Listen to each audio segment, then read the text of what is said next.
할렐루야, 주님을 찬양합니다. 8월 둘째 주 온라인 성경 공부를 시작하겠습니다.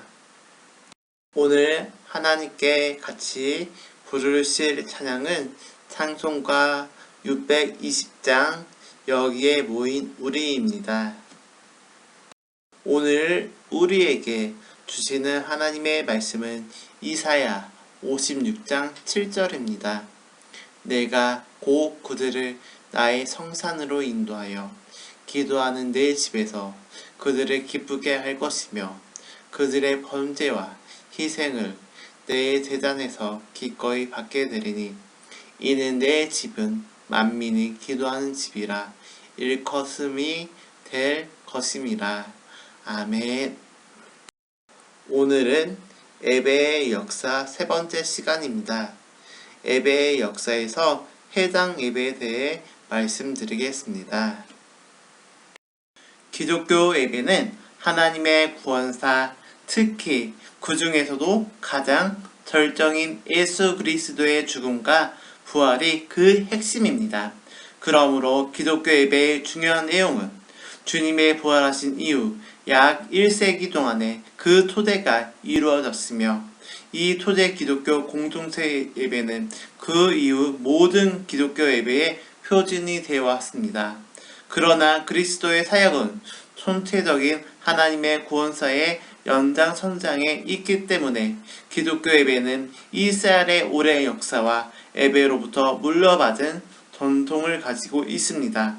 예수님께서는 유대인이셨으며 그분께서 선포하신 믿음이라는 것은 유대인들의 역사적 맥락에서 탄생한 것이었습니다. 기독교 예배는 그 형성에 있어서 상당한 부분 유대교 예배의 의식의 토대에 세워졌습니다. 기독교 예배의 기초 또는 원형이 유대교 회당 예배였다는 것은 널리 잘 알려진 사실입니다. 그러므로 기독교 교회 예배를 바르게 이해하기 위해서는 물론이고 우리의 예배의 전통의 그 뿌리를 찾아본다는 점에서도 해당 예배의 연구는 필요한 일이 될 것입니다. 여기에서는 해당의 명칭, 해당의 기원, 해당의 구조와 기능, 해당 예배에 대한 내용을 살펴보겠습니다. 먼저 해당의 명칭을 알아보겠습니다. 해당이라는 말은 히라버 수나고게에서 나온 말입니다. 히라버 수나오게라는 말이 함께 모이자, 즉 회집하다 라는 의미를 갖고 있고 또 그 말이 집회 또는 회중을 의미하는 히브리어 에다 또는 카할과 관련되어 있는 이래 해당이라는 말은 본래 단순히 모임을 의미하는 말이었을 것을 보입니다. 아랍 성서에서는 에다를 언제나 케니스타라고 번역하고 있는데 이 경우에도 그 의미는 단순히 모임을 의미했습니다. 그러나 기원 후 1세기의 플로와 요세푸스에 의한 유대 자료들과 신학 성서에서는 해당은 모임의 장소, 즉 집회의 장소라는 모임의 장소적 의미로 사용되었습니다. 모임의 목적은 주로 예배와 율법 교육이었습니다. 유대인의 공중 예배의 장소를 가리키는 또 다른 히라버는 프로스케입니다. 이집트로부터 출토된 기원전 3에서 1세기의 해당 비문에서도 해당을 표시하는 유일한 명칭이 프로스케이고 기원 후 1세기의 라틴어 문서에도 그 명칭이 프로스케라는 형식으로 사용되었습니다. 유대 학자들은 에다나 카할뿐만 아니라 이에 상당하는 히브리어인들이 프로스케와 수나고게도 구별 없이 사용되었습니다. 즉 기도의 집 프로스케는 주로 이집트의 히라파한 유대인들에 의하여 채택된 이름으로서 히랍도 소아시아, 로마 등지에 보급되었으며 팔레스타인에게서는 그 사용이 매우 제한되었을 것으로 보입니다. 그러나 프로스케라는 이 명칭은 기원전 3세기부터 이미 장소적 의미로서의 해당에 대한 명칭으로서 사용되었습니다. 이 수나고게부터 신약의 교회라는 히라버 명칭 에클레시아가 유래된 것으로 보입니다. 두 번째, 해당의 기원을 알아보겠습니다. 해당은 역사적으로 성전과 함께 유대인의 삶과 신앙을 이끌어왔던 중요한 종교 제도였습니다. 그러나 해당의 기원을 명확하게 알려주는 역사적 자료들이 존재하고 있지 않습니다. 역사적 자료의 빈곤 때문에 해당 기원에 관하여 일치된 주장들은 없지만 다양한 학자들의 견해는 다음 세 가지로 요약될 수가 있습니다. 첫 번째로는 마카비 기원설입니다. 데이틀린 같은 학자에 의하여 주장되고 있는 포로기 이후 해당 기원설은 여러 가지 기원설 중에서 가장 지지받지 못하는 주장입니다. 데이틀리의 주장에 따르면 해당은 포로기 이후 마카비 시대 초기에 시작되었으며 해당은 종교적이기보다는 세속적인 성격을 띠었다는 것입니다.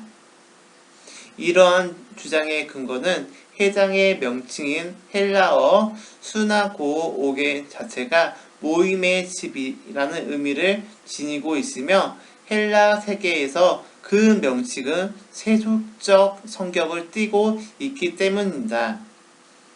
그러나 이러한 주장은 포로기 이후 유대인 사회가 무엇보다도 종교적 성향에 의하여 지배되었던 시대라는 점을 고려할 때 무리가 있는 주장이며 단지 명령 하나만으로 해당의 전체적 성격을 규명하고 있다는 점에서 설득력이 약합니다. 해당의 기원 두 번째는 바벨론 포로기입니다. 무어는 포로기 시대설의 여러 가지 주장들은 다음과 같이 적절하게 요약해주고 있습니다. 해당의 기원은 정확하게 알 수 없다.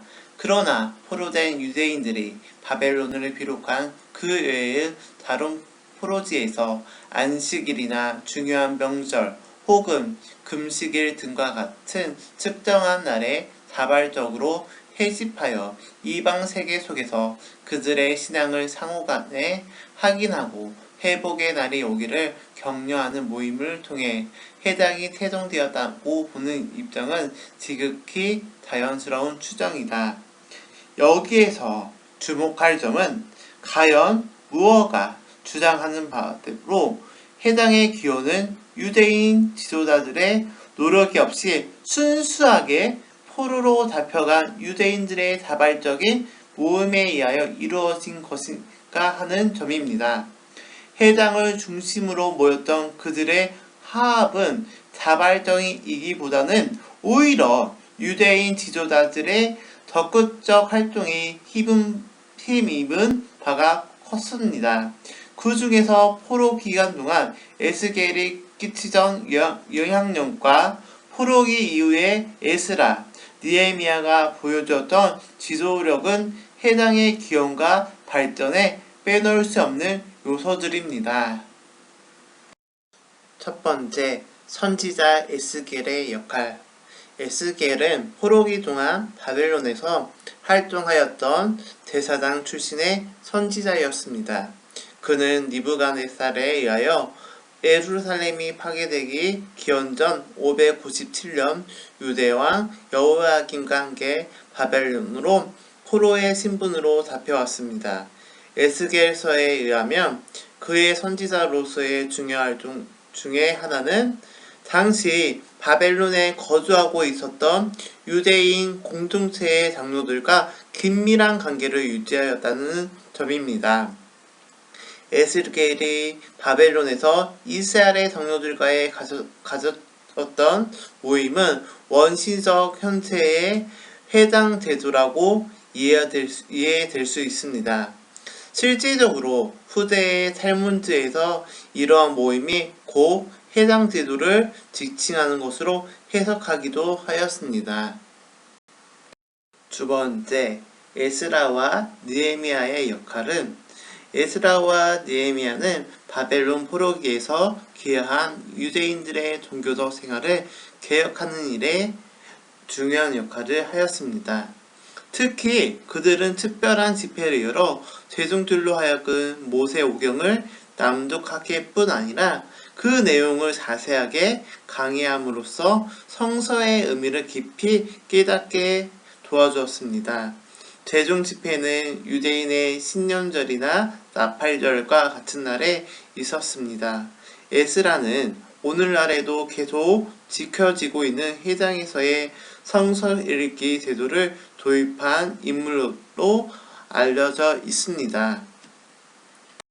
회당의 기원의 세 번째는 제1선전시대 기원설입니다. 유대인들이 포로로 잡혀와 있었던 바벨론에서 기도와 성성 강독을 중심한 회당 예배가 비교적 빠른 기간 내에 자리를 잡을 수 있었던 것은 그러한 제도가 순전히 바벨론에서 만들어진 새로운 제도가 아니라 포로기 이전부터 그와 같은 형태의 예배가 성전 예배와 더불어 이미 이스라엘에서 시행되었기 때문입니다. 바벨론에서 귀화한 유대인들은 곧 성전을 재건하고 희생 제사의 성전 예배를 회복하였습니다. 그러나 그런 상황 속에도 회당은 성전과 더불어 공존하면서 두 형태의 예배가 배타적인 관계가 아닌 상호 보완적인 관계를 유지했을 것입니다. 이러한 사실은 희생 제사의 중심의 성전 예배와 기도 중심의 회당 예배가 포로기 이전에도 공존하였을 것이라고 봅니다. 회당의 기원은 포로기 이전의 제1성전 시대까지 소급될 수 있다는 주장이 가능합니다. 어떤 면에서는 성전 희생제물과 더불어 공존하여 왔었던 기도 중심의 예배가 해당 제도 속에서 정착하기까지는 급작스러운 변화보다는 점진적인 발전을 거친 결과라고 보는 것이 타당할 것입니다. 대표적인 예로서는 사무엘이 소집한 미스바의 재집회를 들을 수가 있습니다. 세 번째로 회당의 구조와 기능을 알아보겠습니다. 첫 번째, 회당의 건물의 구조입니다. 첫 번째 회당의 위치는 탈무드의 규정에 의하면 회당은 그 지역사회의 중심지에 가장 높은 지역에 지어야 합니다. 지금까지 발굴된 해당 건물들은 모두가 그 지역에서 높은 지역에 세워졌으며 때로는 다른 지역보다 인위적으로 지역대를 높여서 만든 회당도 발견되었습니다. 회당을 높은 지역에 건설하는 전통은 고대 시대에 이스라엘의 성전이나 상장이 모두 산 위에 위치하였던 것과 관련이 있을 것입니다. 높은 지역에 회당을 세워야 한다는 것은 회당이 가시적으로 그 지역 사회 안에서 중심적 위치를 차지해야 함을 강조한 것입니다. 회당 건물은 어느 곳에 있든지 방향만은 예루살렘을 향하도록 지었습니다. 이것은 다니엘이 예루살렘으로 난 창문을 열어 놓고 기도하였던 것과 관련이 있습니다. 두 번째, 회당 내부의 구조를 알아보겠습니다. 회당은 성전과는 달리 회당 건물 자체에 특정한 상징성을 갖고 있지는 않고 다만 공중 예배를 위한 공회당 성격을 띠고 있습니다.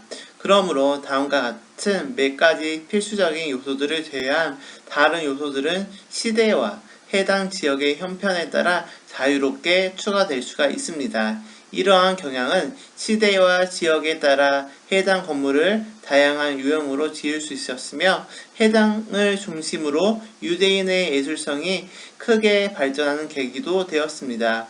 다음은 모든 해당 건물이 갖춰야 할 필수적인 요소들을 알아보겠습니다. 첫 번째, 토란 보강함입니다. 토란 보관함은 모세의 오경인 토란을 보관하는 함입니다. 토란 보관함은 성전시대의 지성소 안에 있던 법궤를 상징하는 것으로 모든 회당에서 가장 큰 중심이 되었습니다. 두 번째, 강당입니다. 강당은 해당의 중앙부나 해당의 한쪽 끝부분에 설치되었습니다. 해당 강당이 만들어진 기원은 바벨론에서 돌아온 유대인들이 에스라를 위하여 특별히 만든 나무 강당에서 찾아볼 수가 있습니다. 이 강당 위에서는 토란 낭독을 위하여 토란 두루마리를 펼쳐놓는 책상이 있고 성서 낭독자나 성서 강의자 등 그날의 해당 예배를 인도하는 중요 인물들이 앉을 수 있는 좌석들이 배치되어 있습니다. 세 번째, 영원한 등불. 해당에서는 내부를 밝히는 여러 개의 등불 중에서 영원한 등불이라고 불리는 특별한 의미의 등불이 있습니다. 전기를 주로 사용하는 오늘날의 해당에서도 이 등불만큼은 기름을 사용하고 있는데 그 이유는 기름이 역사적으로 하나님의 임재와 하나님 앞에서의 예배를 상징하고 있기 때문입니다. 네 번째, 해당의 자석. 고고학적으로 발굴된 대부분의 고대 해당에서 볼 수 있으지 해당의 사면에는 벽면을 따라 해동들에 앉을 수 있는 좌석이 마련되어 있습니다. 이러한 좌석들은 건물 자체의 한 부분으로 처음부터 고정이 되어 있는 것이 보통이었습니다. 오늘날에는 강당을 중심으로 의자들을 원형 혹은 일자형으로 배열하여 놓습니다. 고대 시대에 해당 예배에 참석하는 여자와 남자 사이에 구별이 있었습니다. 그러나 해당 내에 여자들을 위한 특별한 장소가 따로 있는가에 관하여는 학자들 사이에 일치된 의견이 없습니다. 남녀의 자리를 구분한 것은 남녀라는 성적 차별을 위한 것이기보다는 남녀가 섞임으로 인하여 오는 예배의 진행상의 혼잡을 피하기 위한 것으로 이해할 수가 있습니다. 오늘날의 전통파 유대인들의 해당에서는 남자와 여자들의 해당 참여를 엄격히 구별되고 있습니다. 남자들은 아래층의 해당 봉장에서 예배에 참여하고 여자들은 2층 발코니에서 해당 예배를 참여하게 되고 있습니다. 두 번째, 해당의 기능을 알아보겠습니다. 해당은 예배의 공간이라는 원래의 목적과 더불어 여러 가지 측면에서 유대인 공동체의 중심지가 되었습니다. 다음 5가지 해당의 기능은 역사적으로 해당이 유대인 사회에서 어떤 역할을 하여 왔는가를 요약적으로 설명하겠습니다. 첫 번째, 기도의 집. 해당에서의 예배는 기도문을 중심으로 이루어졌기 때문에 해당은 기도의 집이라는 의미인 베이트 테필라라고 불렀습니다. 두 번째, 작년 성서학교입니다. 해당에서는 오늘날 교회의 교육관처럼 해당의 본 건물에 부속되는 공간을 따로 마련하여 작년 교육을 위한 장소로 사용하기도 하였습니다. 해당의 교육적 기능에 관하여서는 1세기 인물이었던 필로나 요세프의 기록을 비롯하여 해당 건물에 새겨진 기록에도 잘 드러나고 있습니다. 해당은 정기적 예배 시간과는 별도로 토란을 연구하는 특별 모임을 운영하였습니다. 주중에는 남자아이들이 이 특별 모임에 참여하여 자격을 갖춘 교사로부터 성서를 공부하였습니다. 유대인들의 이러한 지속적인 교육 행위 때문에 그들은 세계 사람들이라는 별명을 얻기도 하였습니다. 세 번째, 해당 학교. 해당은 어린아이들과 청년들을 위한 공식적인 교육의 중심지였습니다. 탈무드가 전하는 내용에 의하면 예루살렘에는 480개의 해당이 있었으며 각 해당에서는 초등학교 격인 베이트 세베르와 와 중등학교 격인 베이트 탈무드가 있었습니다. 베이트 세베르에서는 기초적인 토란을 가르쳤고 베이트 탈무드에서는 미슈나를 가르쳤습니다. 네 번째, 민사재판소. 해당 건물은 유대인 공동체의 유일한 공공 건물이었기 때문에 일반적인 일이나 특별한 일을 처리하기 위한 전체 공동체의 모임 장소가 되었습니다.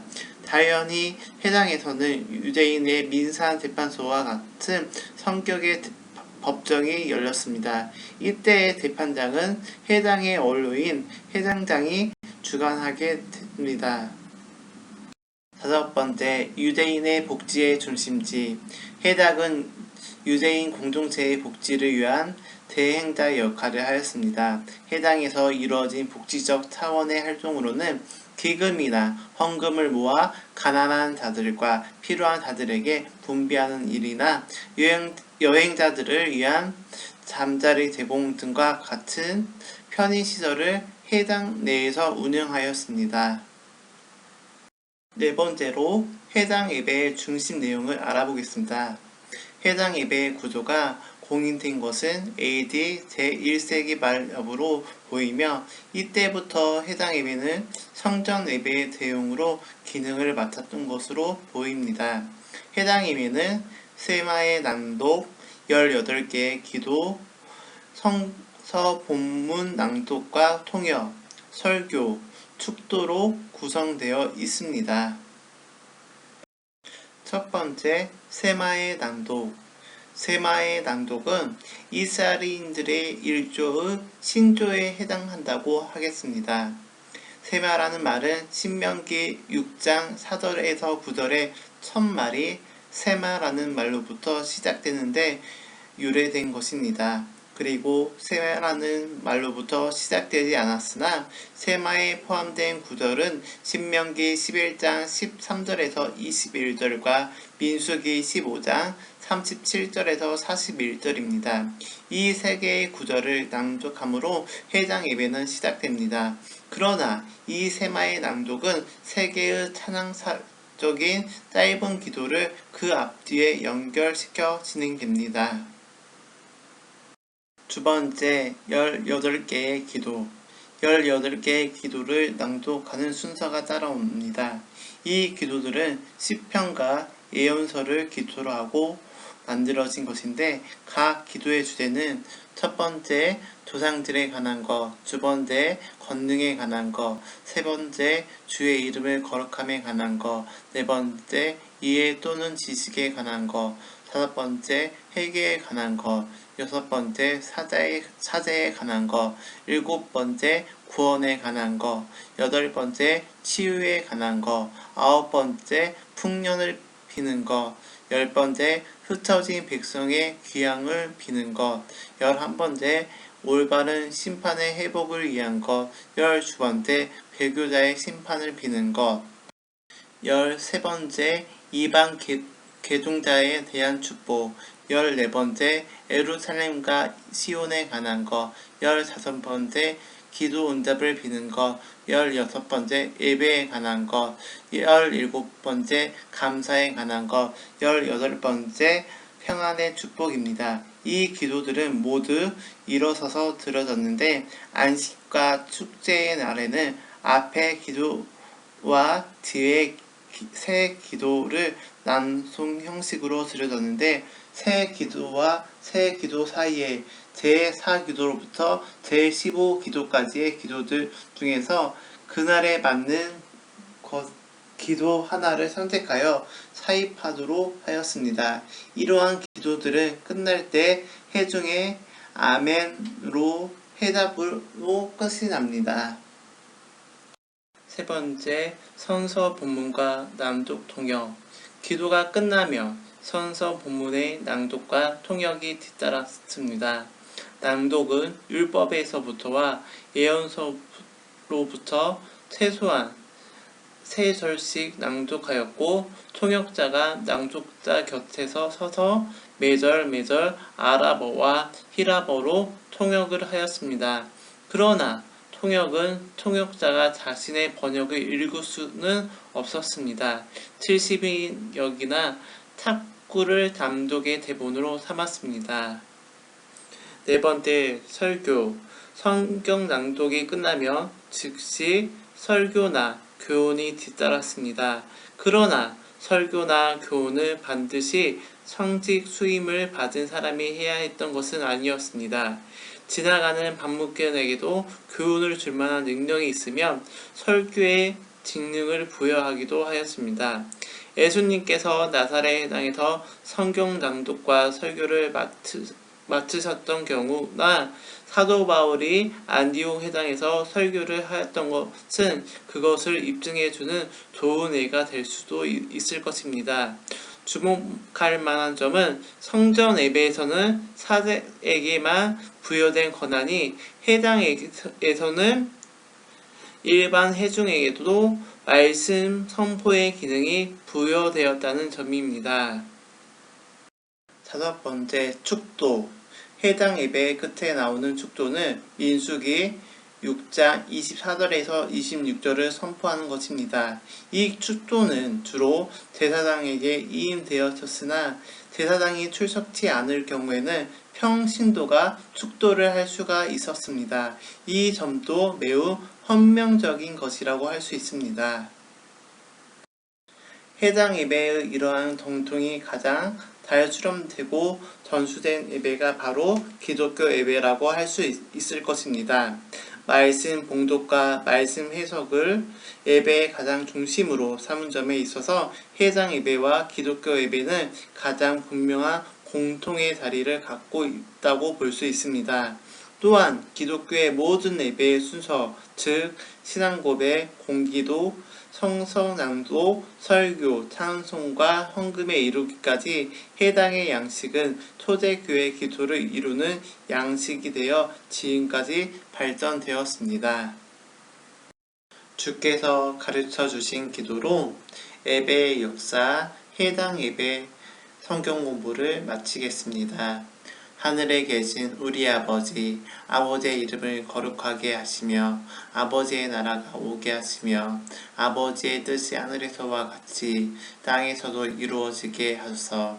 오늘 우리에게 일용할 양식을 주시고 우리가 우리에게 잘못한 사람을 용서하여 준 것 같이 우리 죄를 용서하여 주시고 우리를 시험에 빠지지 않게 하시고 악에서 구하소서. 나라와 권능과 영광이 영원히 아버지의 것입니다. 아멘.